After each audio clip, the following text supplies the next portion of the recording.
दोस्तों Tata motor stock 1% के आसपास ऊपर की तरफ आके लास्ट ट्रेडिंग सेशन पे क्लोजिंग दिया है। क्या ये एक बेस्ट अपॉर्चुनिटी है टाटा मोटर स्टॉक के अंदर इन्वेस्टमेंट करने का? ये प्रॉपर एनालिसिस इस वीडियो के माध्यम से हम करने चाह रहे हैं। देखिए दोस्तों, लास्ट ट्रेडिंग सेशन पे टाटा मोटर स्टॉक 9 पॉइंट के आसपास ऊपर की तरफ आके क्लोजिंग दिया है। काफ़ी दिनों से टाटा मोटर स्टॉक के अंदर सेलिंग हमको देखने के लिए मिल रहा था। ऊपर लेवल से जो हाई फॉर्म किया है 1179 लेवल से हाई फॉर्म करके नीचे की तरफ ये आ चुका है। तो लगभग देखो ऊपर लेवल से 30-35% के आसपास हमको सेलिंग प्रेशर देखने के लिए मिल चुका है। और यहाँ पे लास्ट ट्रेडिंग सेशन पे जो ये काम किया है 29 लैक्स वॉल्यूम के साथ ये ट्रेड कर रहा था और 244 करोड़ के ट्रेडेड वैल्यू के साथ ये काम कर रहा था। तो देखो इस पे अगर आप डिलीवरी के हिसाब से देखोगे, ये जो बाइंग 1% के आसपास ऊपर की तरफ आया है, इस पे जो लोग बाइंग करके डिलीवर के हिसाब से स्टॉक को होल्ड रखे हैं, 46% लोग इस पे होल्ड रख रहे हैं। मतलब काफ़ी लोगों का मानना ये है कि टाटा मोटर स्टॉक इसी लेवल से हमको प्रॉपर पॉजिटिव डायरेक्शन पे मूवमेंट देखने के लिए मिलेगा, क्योंकि एक अंडर वैल्यू स्टॉक है। तो मूवमेंट जो है फंडामेंटली तो काफ़ी स्ट्रॉन्ग कंपनी है। तो ये जो ऊपर लेवल से थोड़ा सा सेलिंग हमको देखने के लिए मिला था, ये जो सेलिंग बेसिकली आया था, मैंने आपको एक प्रीवियस वीडियो पे भी बताया था, ये जो सेलिंग बेसिकली हमको देखने के लिए मिला था, ये उसका क्वार्टरली रिजल्ट के हिसाब से ऐसे हुआ था। तो देखो जून महीने के आसपास जो क्वार्टरली रिजल्ट इस पे देखने के लिए मिला था, क्वार्टरली रिजल्ट काफ़ी उसका मार्च महीना के हिसाब से काफ़ी लेस प्रॉफिट इस पे देखने के लिए मिला था। लेकिन फिर भी देखो इस पे प्रॉफिट ही आया है। लेकिन ये जो प्रॉफिट था, ये प्रॉफिट उतना एक्सपेक्ट नहीं कर रहे थे, उससे काफ़ी अच्छा प्रॉफिट हम एक्सपेक्ट कर रहे थे। तो इसीलिए ये लेवल से हमको ये फॉल देखने के लिए मिला है। लेकिन अभी जिस लेवल के आसपास ये आके ट्रेड कर रहा है, चलिए एक बार टेक्निकल के हिसाब से जानते हैं हमको अभी क्या करना चाहिए। तो देखो टेक्निकल के हिसाब से मैंने यहाँ पे वीकली कैंडलस्टिक पैटर्न ओपन करके रखा है। वीकली कैंडलस्टिक पैटर्न के हिसाब से क्लियर कट देखो यहाँ पे लोअर हाई लोअर लो पैटर्न फॉर्मेशन करके स्टॉक नीचे की तरफ आ रहा है। और ये 50 period exponential moving average level के आसपास आने के बाद इसी लेवल के आसपास प्रॉपर सपोर्ट हमको देखने के लिए मिल रहा था। बार बार इसी लेवल के आसपास स्टॉक आने के बाद इस पे बाइंग देखने के लिए मिल रहा था। देखो इसी लेवल के आसपास ये एक सपोर्ट बनाया था अराउंड फरवरी महीना पे।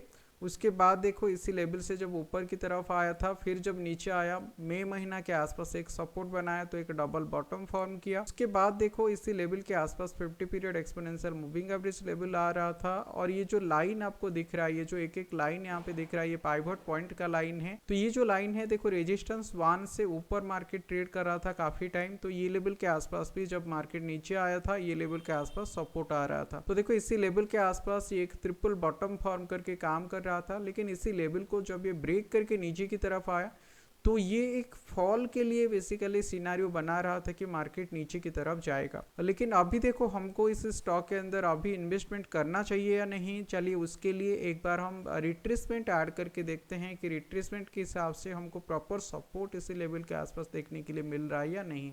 रिट्रेसमेंट के हिसाब से ये देखो 38.2% जो रिट्रेसमेंट लेवल है, इसी लेवल को देखो ये ब्रेक करके नीचे की तरफ आके ट्रेड करना स्टार्ट किया है। तो इसी लेवल के आसपास ये नीचे ट्रेड कर रहा है। तो इसीलिए देखो अभी जो सपोर्ट उसका स्ट्रॉन्ग सपोर्ट है, स्ट्रॉन्ग सपोर्ट हमको ये 785 लेवल के आसपास देखने के लिए मिलेगा। क्योंकि पहले भी देखो ये लेवल के आसपास आने के बाद मार्केट कुछ हफ्ता 3 से 4 हफ्ता इसी लेवल के आसपास थोड़ा होल्ड किया था। उसके बाद ब्रेक करने के बाद पॉजिटिव डायरेक्शन पे मूव इस पे देखने के लिए मिला था। इसीलिए ये लेवल से ऊपर लेवल से जो ये सेलिंग आ रहा है, मैक्सिमम इस पे जो सेलिंग हमको देखने के लिए मिलेगा, हमको पहला सपोर्ट ये लेवल के आसपास देखने के लिए मिलेगा, जो कि 780 लेवल के आसपास आ रहा है। तो ये ऊपर लेवल से जो सेलिंग प्रेशर देखने के लिए मिला है, मैंने इस पे एक बार वॉल्यूम को भी ऐड कर देता हूँ। तो स्ट्रेंथ हमको चेक करना हमेशा जरूरी है, क्योंकि देखो प्राइस के साथ वॉल्यूम अगर सपोर्ट देता है, साथ देता है, तो फिर मूवमेंट जो है वो डाउनसाइड डायरेक्शन पे और ज़्यादा चला जाएगा।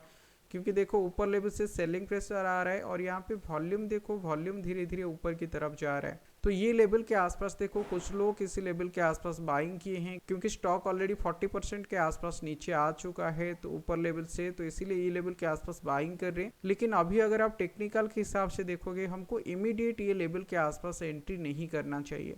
क्योंकि देखो इस पर स्ट्रेंथ भी बिल्डअप हो रहा है, तो प्राइस के साथ स्ट्रेंथ आ रहा है, तो हम और थोड़ा नीचे की तरफ मार्केट एक्सपेक्ट कर रहे हैं। मतलब ये टाटा मोटर स्टॉक और थोड़ा सा नीचे की तरफ मूवमेंट दे सकता है। अगर ये स्टॉक इसी लेवल से धीरे धीरे पॉजिटिव डायरेक्शन पे मूवमेंट देना स्टार्ट करेगा, तो देखो आपको एक चीज़ ये लेवल के आसपास नोटिस करके जाना है, जब तक ये स्टॉक इसी ट्रेंड लाइन के ऊपर आके ट्रेड नहीं कर लेता है, इस स्टॉक के अंदर एंट्री करना थोड़ा रिस्की होगा अभी, क्योंकि देखो स्टॉक अभी डाउन ट्रेंड पे है। तो डाउन ट्रेंड पे जब स्टॉक चलता है, कितना नीचे जाएगा वो एग्जैक्ट बताना पॉसिबल नहीं होता है किसी भी स्टॉक के लिए जब तक उसका ट्रेंड चेंज नहीं होता है। इसीलिए हम टेक्निकल के हिसाब से प्रोबेबिलिटी निकालते हैं कि किसी लेवल के आसपास हमको एंट्री करना है, हमारा स्टॉप लॉस टारगेट किसी लेवल के आसपास रहेगा। तो हमको अभी वेट करना है। ये जो थोड़ा सा पॉजिटिव डायरेक्शन पे मूव आया है, अभी इमीडिएट ये लेवल के आसपास बाइंग नहीं करना चाहिए।